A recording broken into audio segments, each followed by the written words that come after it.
Hello नमस्कार दोस्तों, स्वागत है आप सभी का हमारे यूट्यूब चैनल तत्काल एजुकेशन पे। दोस्तों उम्मीद करते हैं आप सभी बहुत अच्छे होंगे, आपकी तैयारी भी काफ़ी ज़बरदस्त तरीके से चल रही होगी। दोस्तों आज हम आप लोगों के लिए रीजनिंग के 15 अति महत्वपूर्ण प्रश्न के बारे में इस वीडियो में बताएंगे, जो कि SSC, railway, group D, NTPC या किसी स्टेट एग्जाम की तैयारी कर रहे हैं। इस टाइप के प्रश्न हमेशा परीक्षाओं में पूछे जाएंगे। दोस्तों ये पार्ट नंबर कौन सा है? 375 है। आप पार्ट नंबर 374 नहीं देखें तो आप वीडियो सेक्शन में जाके देख सकते हैं। चलिए दोस्तों पहला प्रश्न देख लेते हैं। दोस्तों पहला प्रश्न है, इसमें देखिए नीचे दिए गए विकल्पों में से संबंधित संख्या को चुनिए। देखिए नीचे यहाँ पर आपको एक संबंधित संख्या दी है 11 जो है ना यहाँ पर 343 ले समेत है। ठीक उसी प्रकार से बताना है कि यहाँ पर 7 जो है इस प्रश्नार्थक के चिन्ह पर इन चार ऑप्शन में से किसे समेत होगा।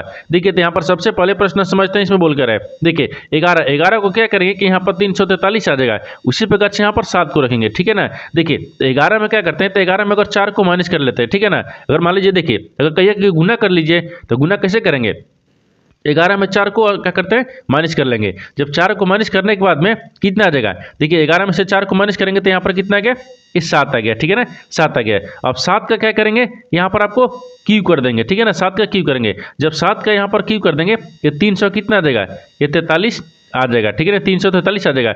उसी प्रकार से यहाँ पर 7 को रखेंगे। देखिए तो 7 को भी क्या किया है, 7 में भी क्या कर देंगे, 4 को माइनस करेंगे। जब 7 में से 4 को माइनस करेंगे तो कितना बचेगा, देखिए तो यहाँ पर लिखते हैं। ठीक है ना, तो यहाँ पर लिखेंगे कितना आ गया, 3 आ गया। कितना आ गया, 3 आ गया। और 3 का भी क्या करेंगे, क्यूब कर देंगे। तो यहाँ पर कितना देगा, तितली के 9 9 27, यहाँ पर कितना गया, ये 27 आ जाएगा। ठीक है ना, कितना गया, 27 आ गया। यानी इस प्रश्नार्थक चिन्ह पर कौन सा संख्या भरा जाएगा, 27 हो जाएगा।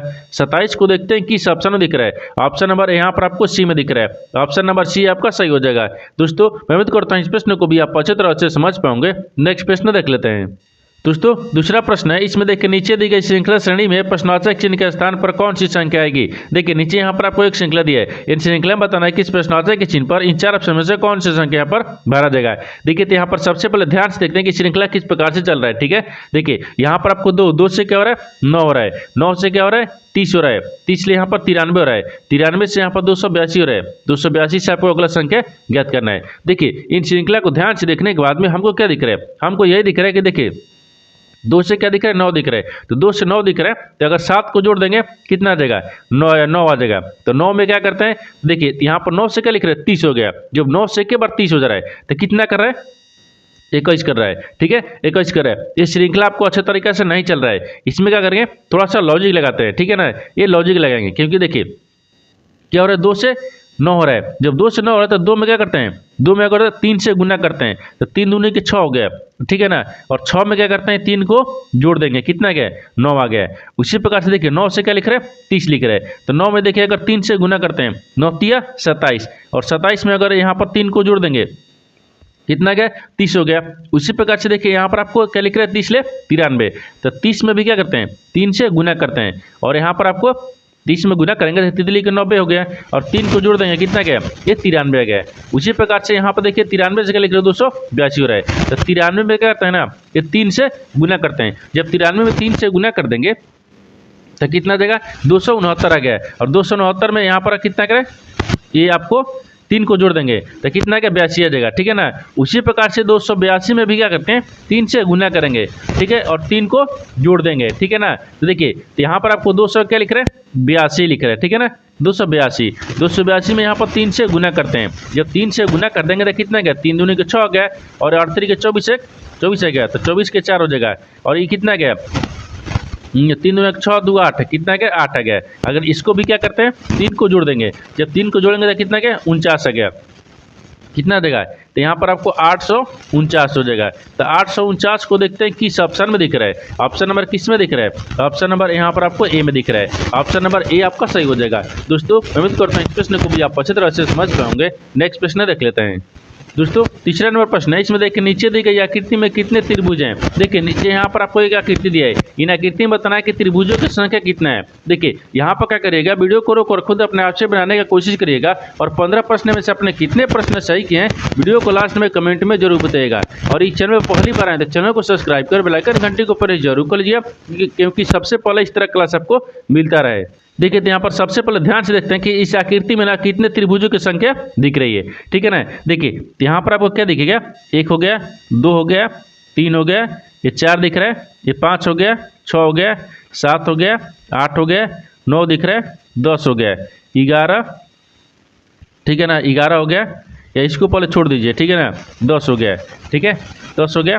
10 के बाद में इधर से 11, ये 12 हो जाएगा, यहाँ पर 13 हो गया, ये 14 हो जाएगा, ये 15 हो गया, ये 16 हो गया, ठीक है।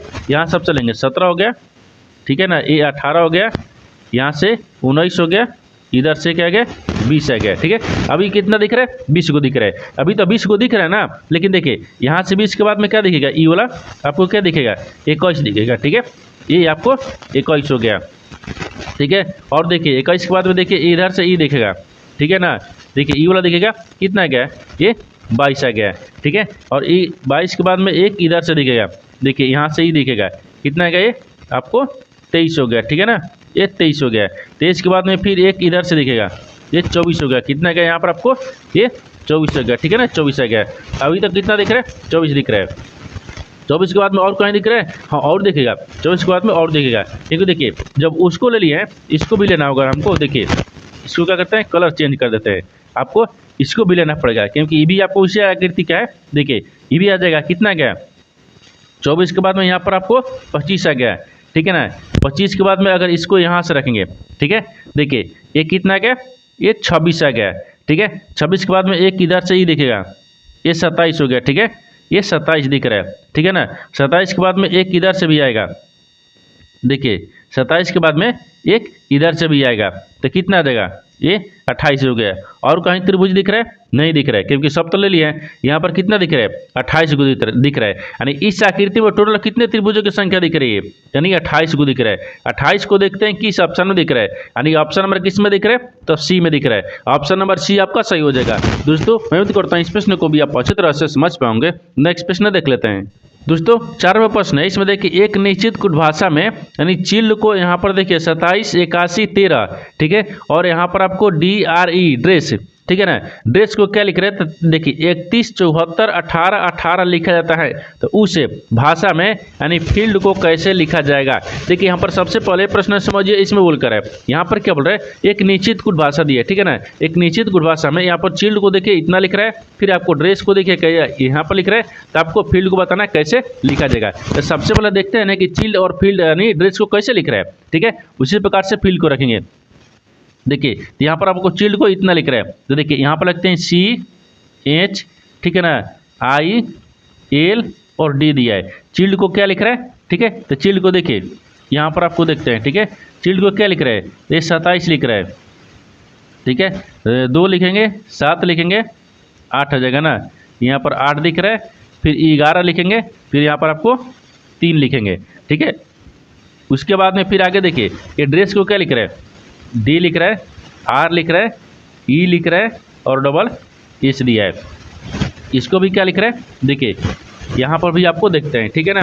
देखिए इसको भी कैसे लिखा जाएगा, तो यहाँ पर भी देखिए यहाँ पर आपको क्या लिख रहा है, 31 लिख रहा है, ठीक है, तो 31 नहीं होगा, यहाँ पर आपको 3 हो जाएगा, ठीक है, और यहाँ पर आपको ये 17 दिख रहा है, ठीक है। R को क्या लिख रहा है, 17 लिख रहा है, ठीक है, और E को क्या लिख रहा है, तो 4 लिख रहा है, और S को क्या लिख रहा है, 18 लिख रहा है, फिर S को क्या लिख रहा है, 18 लिख रहा है, ठीक है ना। उसी प्रकार से आपको बताना क्या है कि बताना है कि यहाँ पर फील्ड को कैसे लिखा जाएगा। देखिए FI, ठीक है ना, E और यहाँ पर L और D, फील्ड को कैसे लिखा जाएगा। देखिए ये आपको कैसे लिख रहा है, पहले इसको समझिए। देखिए C से क्या लिख रहा है, 2 लिख रहा है, C कितने पर, C का स्थानीय मान कितने पता है, 3 पर, लेकिन इसके नीचे क्या लिख रहा है, 2 लिख रहा है, यानी इसका मतलब कि इसमें -1 कर दे रहा है, क्या कर रहा है, -1 कर रहा है। उसी प्रकार से देखिए H कितने पता है, 8 पर, लेकिन ये 7 लिख रहे हैं, -1 कर रहा है, ठीक है। I कितने पता है, 9 पर, लेकिन इसमें 8 लिख रहे हैं, -1 किया है, यानी L क्या लिखते हैं, L 12 पता है, लेकिन -1 किया है, ठीक है, तो कितना गया, 11 आ गया है, ठीक है। तो D कितने पता है, 4 पद, इसमें भी -1 किया है, तो कितना लिखा है, 3 लिखा है, यानी क्या किया ना कि ये -1 कर रहा है, ठीक है। उसी प्रकार से D कितने पता है, 4 पद, लेकिन 3 लिख रहा है, माइनस इसमें भी आपको 1 किया है। उसी प्रकार से R कितने पता है, 18 पर, लेकिन -1 किया है, ठीक है। E कितने पता है, 5 पर, लेकिन -1 किया है तो 4 लिखा है, और S कितने पता है, 19 पर, लेकिन -1 करने पर 18 आ गया, फिर इसमें -1 करेंगे, कितना क्या, 18 आ गया, ठीक है ना। उसी प्रकार से क्या करेंगे ना, यहाँ पर आपको फील्ड को क्या करेंगे, माइनस करेंगे, यानी -1 करते हैं। देखिए 1 में -1 कर देंगे, यानी 1 में -1 कर देंगे, 1 का स्थानीय मान 6 पता है, 6 में -1 कर देंगे, 5 आ गया, ठीक है। आई कितने पता है 9 पर, इसमें भी -1 कर देंगे 8 आ गया। यहाँ पर ई कितने पता है 5 पर, लेकिन इसमें भी -1 करेंगे तो 4 आ जाएगा। एल कितने पता है 12 पर, इसमें भी -1 करेंगे 11 आ जाएगा। डी कितने पता है 4 पर, -1 कर देंगे तो कितना आ जाएगा ए 3 आ गया। 58 देखिए 58 यहाँ पर देखिए 58 41 13, तो 58 41 13 फील्ड को लिखा जाएगा। तो 58 13 41 देखिए किस ऑप्शन दिख रहा है 58 41 13 ऑप्शन नंबर ए में दिख रहा है। ऑप्शन नंबर ए आपका सही हो जाएगा। दोस्तों मैं उम्मीद करता हूँ इस प्रश्न को भी आप अच्छी तरह से समझ पाओगे। नेक्स्ट प्रश्न देख लेते हैं। दोस्तों 5वां प्रश्न है, इसमें देखिए नीचे दिए गए विकल्पों में से अनुलुप्त संख्या का चयन कीजिए। देखिए यहाँ पर सबसे पहले प्रश्न समझिए, इसमें बोलकर है यहाँ पर क्या बोल रहा है कि नीचे एक आपको आकृति दिया है, इन आकृति में बताना है कि इस प्रश्नावली के चिन्ह पर इन 4 ऑप्शन में से कौन सी संख्या यहाँ पर भरा जाएगा। देखिए तो यहाँ पर सबसे पहले ध्यान से देखते हैं कि इस तरह के जो सवाल है ना, या तो रो में ज्ञात करेंगे, या तो कॉलम में ज्ञात करेंगे, या तो आपको जिधर बड़ी संख्या दिया जाता है उधर भी ज्ञात करते हैं। तो इस आकृति को ध्यान से देखने के बाद में हमको क्या दिख रहा है, देखिए अगर मान लीजिए इसको करते हैं दोनों का आपस में जोड़ते हैं, ठीक है ना, तो क्या 37 आ जाएगा। देखिए अगर जोड़ेंगे तो 7 2 9 हो रहा है और 2 1 3 हो रहा है, ये तो आपको क्या रहा है 39 आ रहा है। ठीक है, मान लीजिए इसमें 2 कम कर लेंगे, यहाँ तक भी ठीक है। अगर मान लीजिए 38 दिख रहा है और 28 दिख रहा है, 8 3 कितना गया 11 हो गया है। ठीक है ना, 2 2 4 1 5 53 आ गया, ये नहीं हो रहा है। ठीक है ना, ये नहीं आ रहा है, यानी इस प्रकार से नहीं हो रहा है। क्या करते हैं, अगर मान लीजिए माइनस करके देखेंगे तो भी नहीं होगा, जुड़े रहे हैं तो भी नहीं हो रहा है, तो गुना करेंगे तो ज़्यादा हो जाएगा। तो क्या करते हैं, इसमें थोड़ा सा लॉजिक लगाते हैं। देखिए लॉजिक इसमें कैसे लगाएंगे, ये 16 दिख रहा है, 16 से क्या हो रहा है 17 हो रहा है, और 17 से भी क्या हो रहा है 23 हो रहा है। जैसे देखिए यहाँ पर आपको 16 दिख रहा है, 16 में क्या करेंगे ना, देखिए 16 से क्या लिख रहे हैं 17 लिख रहे हैं, यानी 16 में 1 को जोड़ देंगे, ठीक है 17 गया। और 17 में भी क्या करता है ना 6 को जोड़ देंगे, 17 में 6 को जोड़ देंगे तो यहाँ पर कितना आ जाएगा, ये 37 आ जाएगा। कितना क्या, सॉरी यहाँ पर 23 दिया है ना, यहाँ पर आपको 23 दिया ना, अगर 17 को जोड़ेंगे तो 23 ना आ जाएगा, यहाँ पर आपको 23 आ गया, जो कि देखिए ये वाला संख्या आ रहा है। ठीक है ना, ये वाला संख्या आ रहा है। उसी प्रकार से देखिए यहाँ पर आपको 36 दिया है, 36 ले 37 लिख रहा है, और 37 ले यहाँ पर 43 को लिखेंगे। जैसे देखिए यहाँ पर आपको 36 दिया है, ठीक है ना, ये 36 लिख रहा है, 36 लिख रहा है, 36 में 1 को जोड़ देते हैं, ठीक है, तो कितना आ जाएगा, ये 37 आ गया। ठीक है ना, 37, और 37 ले क्या लिख रहे हैं 43 लिख रहे हैं, 37 ले 43, तो 37 में अगर यहाँ पर 6 को जोड़ देंगे 43 आ जाएगा। ठीक है ना, उसी प्रकार से यहाँ पर आपको देखिए ये कौन सा यहाँ पर रखेंगे 21 रखेंगे, तभी ना 22 होगा। यहाँ पर 21 को रखेंगे, 21 में 1 को जोड़ देंगे, ठीक है ना, कितना आ गया 22 आ जाएगा। ठीक है, 22 आ गया, और 22 ले क्या लिख रहे हैं, ये 28 लिख रहे हैं। ठीक है ना, देखिए 22 ले क्या लिख रहे हैं 28 लिख रहे हैं, ठीक है 28 लिख रहे हैं, ये 28 क्यों करेंगे, तो 22 में कितना जोड़ेंगे 6 को जोड़ देंगे 28 आ गया। लेकिन यहाँ पर बोल रहा है कि प्रश्नावली चिन्ह पर कौन सी संख्या रखेंगे, यहाँ पर 21 रखेंगे। क्या रखेंगे 21 को रखेंगे। देखिए यहाँ पर आपको 21 हो जाएगा, 21 को रखेंगे तभी ना, 21 में 1 को जोड़ेंगे तो 22 आ गया, 22 में 5 को जोड़ेंगे तो 28 आ गया, यानी प्रश्नावली चिन्ह पर कौन सा होगा 21 हो जाएगा। 21 को देखते हैं किस ऑप्शन में दिख रहा है, ऑप्शन नंबर ए में दिख रहा है, ऑप्शन नंबर ए आपका सही हो जाएगा। दोस्तों मैं उम्मीद करता हूँ इस प्रश्न को भी आप अच्छी तरह से समझ पाओगे। नेक्स्ट प्रश्न देख लेते हैं। दोस्तों 6 नंबर प्रश्न है, इसमें देखिए 12 घंटे 21 मिनट का जल प्रतिबिंब क्या होगा। देखिए यहाँ पर सबसे पहले प्रश्न समझिए, इसमें बोलकर है, ये बोल रहा है कि 12 घंटे और 21 मिनट का जल प्रतिबिंब बताना है। जल प्रतिबिंब कितना होता है 18:30 में से जितना आपको समय दिया रहता है उसको माइनस करना होता है। ठीक है, जैसे देखिए ये आपको एक फार्मूला होता है, जब जल प्रतिबिंब निकालना है, ठीक है ना, देखिए जल ठीक है प्रतिबिंब, ये जल प्रतिबिंब निकालना है ना, तो जल प्रतिबिंब निकालने के लिए फार्मूला क्या होता है 18:30। ठीक है ना, 18:30 में से क्या करना है, हमको माइनस कर देना है जितना आपको समय दिया रहेगा। तो देखिए 18 यहाँ पर ये 30 हो गया, ठीक है 18:30 हो गया, 18:30 हमको समय कितना दिया है 12:21 दिया है, यानी 12 घंटे 21 मिनट। तो यहाँ पर 12 घंटा हो गया और ये 21 मिनट हो गया। ठीक है ना, इसको माइनस कर लेंगे, जब माइनस करेंगे तो कितना गया, यानी 30 में से यहाँ पर 21 को माइनस करेंगे 0.9 हो जाएगा। ठीक है, आगे देखिए, यानी 18 में से 12 घटेंगे तो 6 बचेगा ना, ये 6 हो गया, यानी 6:09। आपसे वही पूछा है कि प्रतिबिंब क्या होगा, तो 6:09 यानी 6:09 दिखाई देगा। तो देखते हैं किस ऑप्शन में दिख रहा है, यानी 6-9 किस में, तो ऑप्शन नंबर सी में दिख रहा है, ऑप्शन नंबर सी आपका सही हो जाएगा। दोस्तों मैं उम्मीद करता हूँ इस प्रश्न को भी आप अच्छी तरह से समझ पाओगे। नेक्स्ट प्रश्न देख लेते हैं। दोस्तों 7 नंबर प्रश्न है, इसमें देखिए नीचे दिए गए विकल्पों में से संबंधित शब्द को चुनिए। देखिए नीचे यहाँ पर आपको एक संबंधित शब्द दिया है, यानी शैल्य जो है ना यहाँ पर पर्वत से समेत है। ठीक उसी प्रकार से बताना है कि घास जो है ना इस प्रश्नावली के चिन्ह पर इन 4 ऑप्शन में से किसे समेत होगा। देखिए यहाँ पर सबसे पहले प्रश्न समझते हैं, इसमें बोलकर है देखिए शल्य जो है वो पर्वत से कैसे समझते हैं, देखिए यानी शल्य में ना, यानी शल्य में यानी पर्वत में शल्य पाए जाता है, या पर्वत शल्य में पर्वत पाए जाते हैं। जैसे शल्य हो गया, शल्य में पर्वत पाए जाते हैं, ठीक है, में यहाँ पर, ठीक है, पाया, ठीक है ना, ये पाया जाता है, ठीक है, जाता है। देखिए शैल में पर्वत पाया जाता है, उसी प्रकार से घास, घास कहाँ पाया जाता है, घास को कहाँ पाया जाता है, जो पर्वत है पर्वत में शैल पाया जाता है, तो यहाँ पर घास, घास कहाँ पाया जाता है, तो देखिए में, घास में पाया, ठीक है ना, ये पाया जाता है, ठीक है, ये जाता है। तो देखिए घास, घास जो है वो कहाँ पाया जाता है, तो क्या कलम में पाए जाएंगे, नहीं, बगीचा में पाया जाता है, और मिठाई में पाया जाता है, नहीं, ठीक है, और दुकान में नहीं, ये आपको किस में, बगीचा में। जैसे घास हो गया कहाँ पाया जाता है, बगीचा में, ये बगीचा हो जाएगा, ठीक है ना, ये बगीचा दिख रहा है, ठीक है, बगीचा हो गया। ये जिस प्रकार से शैल जो पर्वत में पाया जाता है, उसी प्रकार से घास जो है ना आपको बगीचा में पाया जाता है। इस पर स्टार्टिंग चिन्ह पर कौन सा शब्द भरा जाएगा, बगीचा हो जाएगा। तो बगीचा को देखते हैं किस ऑप्शन में दिख रहा है, यानी ऑप्शन नंबर बी में दिख रहा है, ऑप्शन नंबर बी आपका सही हो जाएगा। दोस्तों उम्मीद करता हूँ इस प्रश्न को भी आप अच्छी तरह से समझ पाओगे। नेक्स्ट प्रश्न देख लेते हैं। दोस्तों 8 नंबर प्रश्न है, इसमें देखिए 7 व्यक्ति PQRSTU और यहाँ पर भी एक सीधी पंक्ति में उत्तर की ओर मुँह करके बैठे हैं, यानी एस के दाईं ओर से केवल 2 व्यक्ति बैठे हैं, और क्यू और एस के बीच में 3 व्यक्ति बैठे हैं, और आर और एस के बीच में यानी दाएं से ठीक यू बैठा है, ठीक है ना, और बाएं बैठा है, ठीक है, टी पी के ठीक बाएं बैठा है, ठीक है, दाएं बैठा है, यानी पी क्यू के ठीक बगल में नहीं बैठा है। तो पंक्ति के बाएं सिरे से दूसरे स्थान पर कौन बैठा है, देखिए यहाँ पर सबसे पहले प्रश्न समझिए इसमें बोलकर है, ठीक है ना। देखिए यहाँ पर क्या बोल रहा है, ये बोल रहा है कि 7 व्यक्ति दिया है, यहाँ पर बोल रहा है कि 7 व्यक्ति है जो PQRSTU और भी एक सीधी पंक्ति में उत्तर की ओर मुँह करके बैठे हैं, यानी इसका कहने का मतलब कि 7 व्यक्ति है जो उत्तर की तरफ मुँह करके बैठे हुए। 1 हो गया, 2 हो गया, 3 हो गया, 4 हो गया, 5 हो गया, 6 हो गया, 7 व्यक्ति हो गए। ये सभी उत्तर की तरफ मुँह करके बैठे हुए।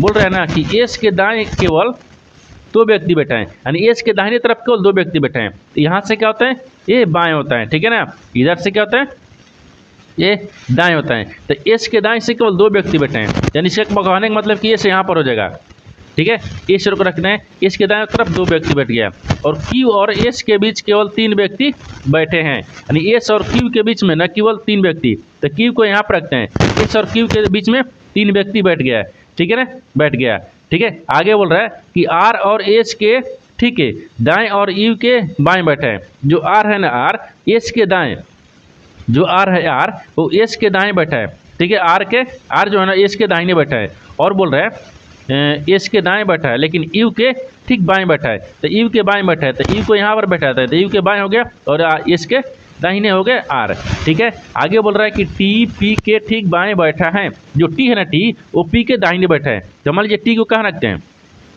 टी, ठीक है, टी जो है ना, तो टी को देखिए, हाँ टी यहाँ पर रख लेते हैं, ठीक है, टी बोल रहा है, हाँ टी बोल रहा है ना, टी पी के दाएं बैठा है, ठीक है, तो पी के दाएं बैठा है, तो पी को यहाँ पर रखते हैं, यानी पी को यहाँ पर रखते हैं, पी के दाहिने कौन बैठा है, टी बैठा है, ठीक है। आगे बोल रहा है कि पी क्यू के ठीक बगल में नहीं बैठा है, लेकिन जो पी है ना, पी वो क्यू के ठीक बगल में नहीं बैठा है, तो यहाँ पर आपको भी को बैठा लेंगे, ठीक है। अब देखिए आगे, देखिए इसमें क्या बोल रहा है कि पंक्ति के बाएं सिरे से दूसरे स्थान पर कौन बैठा है, बोल रहा है कि इस पंक्ति में ना, इस पंक्ति के बाएं सिरे से दूसरे स्थान पर कौन बैठा है। देखिए ये बाएं हो गया, बाएं से दूसरे स्थान पर कौन दिख रहा है, क्यू पहला स्थान पर, और भी क्या दिख रहा है, दूसरा स्थान पर दिख रहा है, यानी यहाँ पर बाएं से दूसरे स्थान पर आपको भी दिख रहा है। तो भी को देखिए किस ऑप्शन में दिख रहा है, यानी ऑप्शन नंबर सी में दिख रहा है, ऑप्शन नंबर सी आपका सही हो जाएगा। दोस्तों मैं उम्मीद करता हूँ इस प्रश्न को भी आप अच्छी तरह से समझ पाओगे। नेक्स्ट प्रश्न देख लेते हैं। दोस्तों 9वां प्रश्न है, इसमें देखिए उच्च व्यनारे का चयन करें जो दिए गए वर्गों के बीच संबंध को सर्वोत्तम रूप से दर्शाता है। देखिए नीचे यहाँ पर आपको 3 शब्द दिए, इन तीनों शब्द को बताना कि आपस में कैसे समित है और इन 4 व्यंजनग्रह में से कौन सा व्यंजनग्रह बनेगा। देखिए तो यहाँ पर सबसे पहले ध्यान से देखते हैं कि तीनों शब्दों से कॉमन कौन सा मिल रहा है, ठीक है ना। देखिए ये आपको हाइड्रोजन दिया है, गैस दिया है और हीलियम दिया है, तो सबसे कॉमन इसमें क्या दिख रहा है, गैस दिख रहा है, सबसे कॉमन क्या दिख रहा है, गैस दिख रहा है, ठीक है ना, ये आपको गैस हो जाएगा।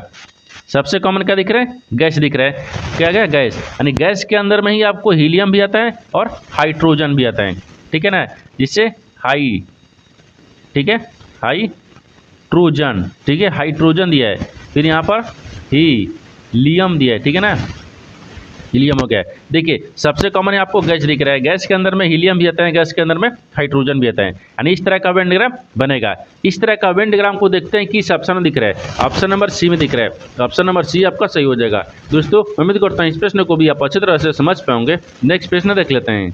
दोस्तों 10वां प्रश्न है, इसमें देखिए उस समुच्चय को चुनिए जिसमें संख्याएं ठीक उसी प्रकार से संबंधित हैं जिस प्रकार निम्नलिखित समुच्चयों की संख्याएं संबंधित हैं। देखिए यहाँ पर सबसे पहले प्रश्न समझिए, इसमें बोलकर है यार इसका कहने का मतलब कि 13, 40 और 115 जो है ना, ये जिस प्रकार से आपस में संबंधित संख्या है, ठीक है ना, उसी प्रकार से बताना है कि इन 4 ऑप्शन में से जो है ना वो कौन सा जो इसके जैसा ही आपको संबंधित संख्या दिख रही है। तो सबसे पहले देखते हैं कि जो ये संख्या है वो आपस में कैसे संबंधित दिख रही है, ठीक है ना। देखिए 13 से कैसे 40 हो रहा है और 40 से कैसे 115 हो रहा है। देखिए तो यहाँ पर 13, 11 लिख रहा है, ठीक है।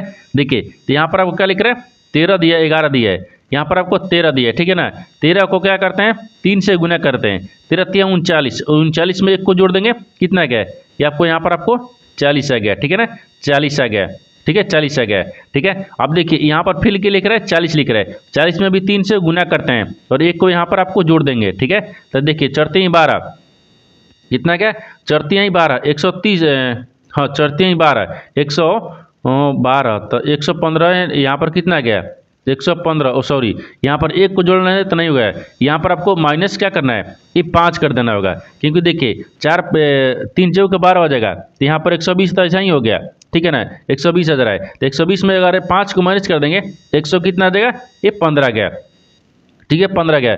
उसी प्रकार से यहाँ पर चारों ऑप्शन से बताना है कि इसके जैसा कौन सा आपको संबंधित संख्या दिख रही है, यानी ऑप्शन ए को रखते हैं। जैसे यहाँ पर क्या दिख रहा है, 11 दिख रहा है, फिर यहाँ पर आपको 34 दिख रहा है, फिर यहाँ पर आपको 97 दिख रहा है, ठीक है ना, 97 दिख रहा है, इसको रखते हैं।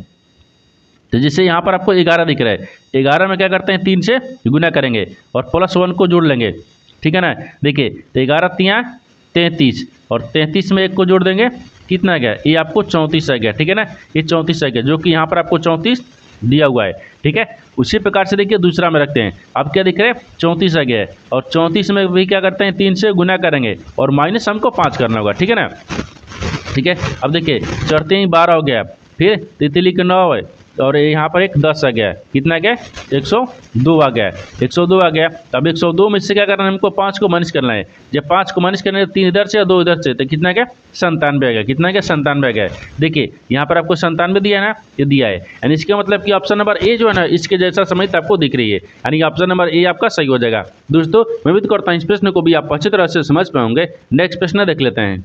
दोस्तों 11वां प्रश्न है, इसमें देखिए गणितीय चिन्हों के यानी उस सही संयोजन का चयन करें जिसे स्टार चिन्हों का स्थान पर क्रमिक रूप से रखे जाने पर दिए गए समीकरण को संतुलित हो जाएगा। देखिए यहाँ पर सबसे पहले प्रश्न समझिए, इसमें बोलकर है, यहाँ बोल रहा है कि एक समीकरण दिया है, इन समीकरण बताना है कि जो स्टार के चिन्ह दिख रहे हैं इसी का जगह पर इन 4 ऑप्शन में से कौन सा चिन्ह को रखेंगे जो कि समीकरण संतुलित हो जाएगा। तो सबसे पहले क्या करते हैं, ऑप्शन ए को देखते हैं, ठीक है। ऑप्शन ए को क्या रखेंगे, यहाँ पर स्टार के चिन्ह पर क्या रखते हैं, गुना को रखते हैं, फिर यहाँ पर आपको भागा दिया है, फिर यहाँ पर आपको प्लस दिया है, ठीक है ना, फिर यहाँ पर आपको माइनस दिया है, फिर बराबर 81 दिया है। देखिए अगर इसको रख के देखते हैं, ये क्या दिख रहा है, 32, 32 गुना कितना दिख रहा है, 6 दिख रहा है, फिर भागा कितना दिख रहा है, 12 दिख रहा है, फिर प्लस में कितना आ गया, 67 आ गया, फिर यहाँ पर माइनस कितना दिख रहा है, 2 दिख रहा है, बराबर में हमको 81 लेना है, ठीक है ना। अब देखिए यहाँ पर आपको क्या दिख रहा है, 32 हो गया है, 32 गुने 6 बटा में 12 गया ना, इसको भाग कर लेंगे, 6 बटा में 12 गया, फिर प्लस कितना गया, 67, तो 67 मत रखिए ना, देखिए 67 में अगर 2 को माइनस कर देंगे कितना गया, ये 65 आ गया और बराबर में 81 गया, ठीक है ना। अब देखिए 8 चौके 32 हो गया,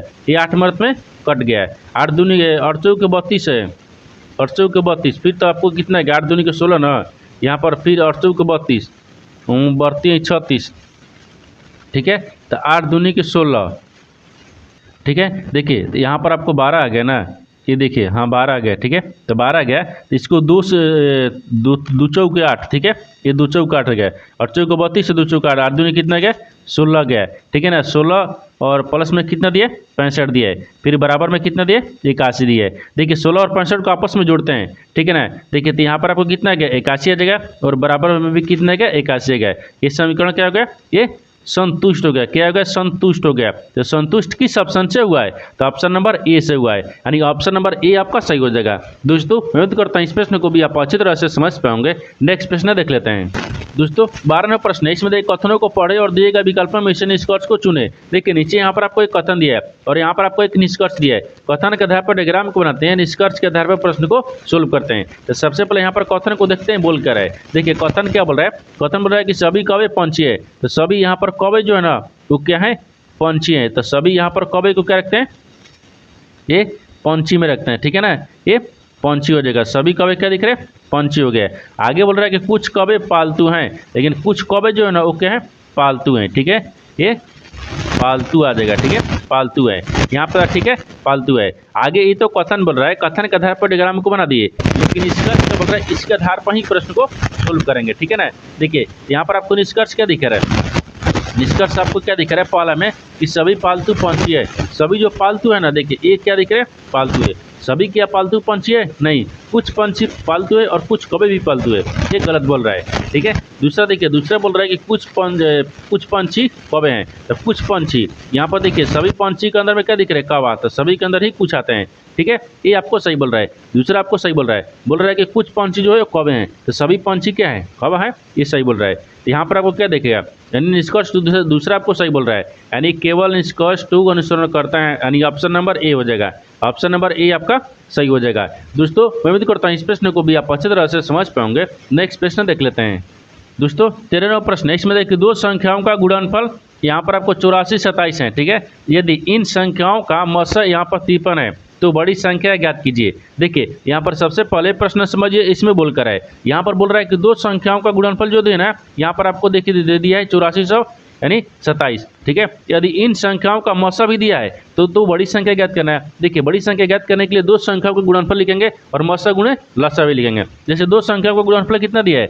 देखिए यहाँ पर दो संख्याओं का गुणनफल यहाँ पर 84, 27 दिया है, ठीक है ना, 27 दिए और बराबर में यानी देखिए ये 53 दिया है, क्या दिया? मौसा हो गया, फिर गुने लसा, तो लसा तो हमको निकालना होगा, ठीक है ना, ये लसा निकालना है। अब आगे देखिए इनको क्या करेंगे? तो लसा बराबर रखेंगे, ये लसा हो जाएगा, ठीक है ना, लसा बराबर ये कितना दिख रहा है? 84, ये 27 हो गया, ठीक है, और बटा में 53 हो जाएगा। इनको भाग करेंगे, ठीक है, 53 आ गया, भाग करेंगे, भाग करने के बाद में कितना क्या? 159 आ गया।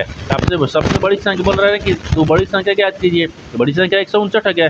159 को देखते हैं किस ऑप्शन में दिख रहा है, यानी ऑप्शन नंबर यहाँ पर आपको 59 दिख रहा है, ऑप्शन नंबर यहाँ पर ए सी में, ऑप्शन नंबर सी आपका सही हो जाएगा। दोस्तों मैं उम्मीद करता हूँ इस प्रश्न को भी आप अच्छी तरह से समझ पाओगे। नेक्स्ट प्रश्न देख लेते हैं। दोस्तों 14वां प्रश्न है, इसमें देखिए कि 15 और 30 के बीच सभी अभाज्य संख्याओं का औसत ज्ञात कीजिए। देखिए यहाँ पर सबसे पहले प्रश्न समझिए, ऐसे बोलकर है, ये बोल रहा है कि 15 और 30 के बीच से, जो 15 से 30 के बीच में जो अभाज्य संख्या है ना, अभाज्य संख्याओं का औसत ज्ञात करना है, ठीक है। देखिए तो सबसे पहले क्या करते हैं, यानी 15 से 30 तक के अभाज्य संख्याओं का लिखेंगे, ठीक है। देखिए तो 15 के बाद में क्या आता है? अभाज्य संख्या है, तो 15 के बाद में यहाँ पर 17 आ जाएगा, ठीक है। 17 के बाद में फिर यहाँ पर 19 आ जाएगा, ठीक है। फिर यहाँ पर आपको 23 आ जाएगा, ठीक है ना। फिर यहाँ पर आपको 29 आ जाएगा, ठीक है, 29 आ गया, ये अभाज्य संख्या होगा। अब इनको क्या कर रहे हैं? औसत ज्ञात करना है। तो यहाँ पर आपको क्या करना है? 17, फिर यहाँ पर आपको 19, फिर 23, ठीक है ना। फिर यहाँ पर प्लस कितना करेंगे? 29 करेंगे और सबको जोड़ेंगे। देखिए ये सब क्या दिए? प्लस दिए, ठीक है, 1 2 3 4 को दिया। अब सबको जोड़कर 4 से भाग करेंगे, जोड़ेंगे तो कितना क्या? 88 आ जाएगा। 88 में 4 से भाग करेंगे, 4 दूनी के 8, 4 दूनी के 8, कितना क्या? 22 आ गया। तो आपसे वही बोला है कि यहाँ पर आपको देखिए औसत ज्ञात कीजिए, तो औसत कितना गया? 22 आ गया। तो 22 को देखते हैं किस ऑप्शन में दिख रहा है, तो ऑप्शन नंबर यहाँ पर आपको बी में दिख रहा है, ऑप्शन नंबर बी आपका सही हो जाएगा। दोस्तों मैं उम्मीद करता हूँ इस प्रश्न को भी आप अच्छी तरह से समझ पाओगे। नेक्स्ट प्रश्न देख लेते हैं।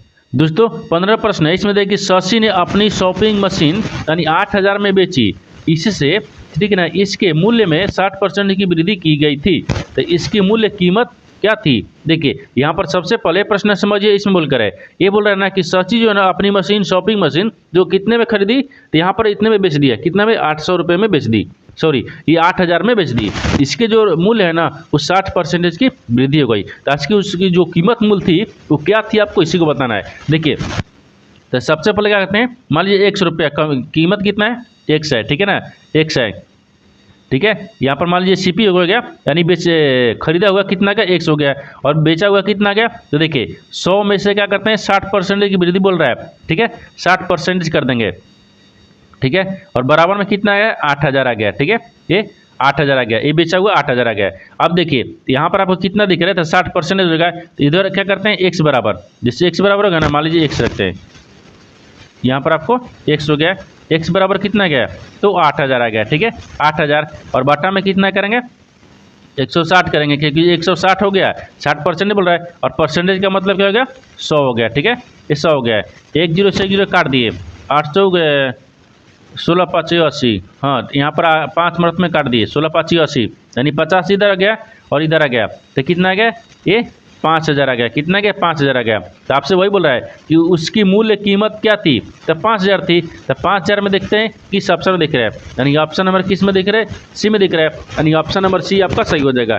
दोस्तों मैं उम्मीद करता हूँ इस प्रश्न को भी आप अच्छी तरह से समझ पाओगे। नेक्स्ट वीडियो में मिलते हैं, तब तक जय हिंद। दोस्तों इस चैनल पर पहली बार आए तो चैनल को सब्सक्राइब कर बेल आइकन घंटी को प्रेस जरूर कर लीजिए, क्योंकि सबसे पहले इस तरह क्लास आपको मिलता रहे। और इन सारे प्रश्न का PDF आपको टेलीग्राम पर मिल जाएगा, जो कि इस वीडियो का डिस्क्रिप्शन में लिंक दिया गया है।